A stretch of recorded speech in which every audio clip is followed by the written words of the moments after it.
ఈ patient age చూస్తే మీరు ఇక్కడ 69 ఇయర్స్ ఈ పేషెంట్.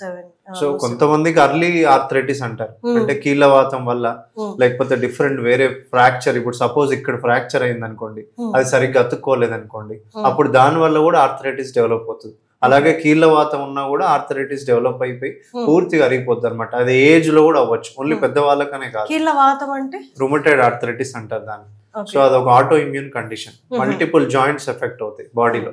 సో దాని వల్ల కూడా అరిగిపోవడం జరుగుతుంది అనమాట. అలాంటి వాళ్ళకి అర్లీ ఏజ్ లో కూడా ఆర్థరైటిస్ వచ్చి పూర్తిగా అరిగిపోతుంది.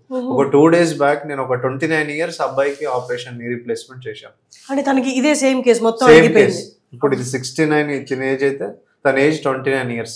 పూర్తిగా అరిగిపోయింది జాయింట్, ఎందుకంటే కీళ్ళవాతం వల్ల auto immune condition. But early age లో కూడా వచ్చి పూర్తిగా డ్యామేజ్ అయిపోయింది. వేరే ఆప్షన్ ఏముండదు. ఇప్పుడు తను పూర్తిగా అసలు మోకాలు అనేది కింద అడుగు కూడా పెట్టలేడు. సో అలాంటి వాడికి కూడా ఆపరేషన్ చేసి ఇప్పుడు స్టేబుల్ గా 3 days లో నేను నడిపించాను.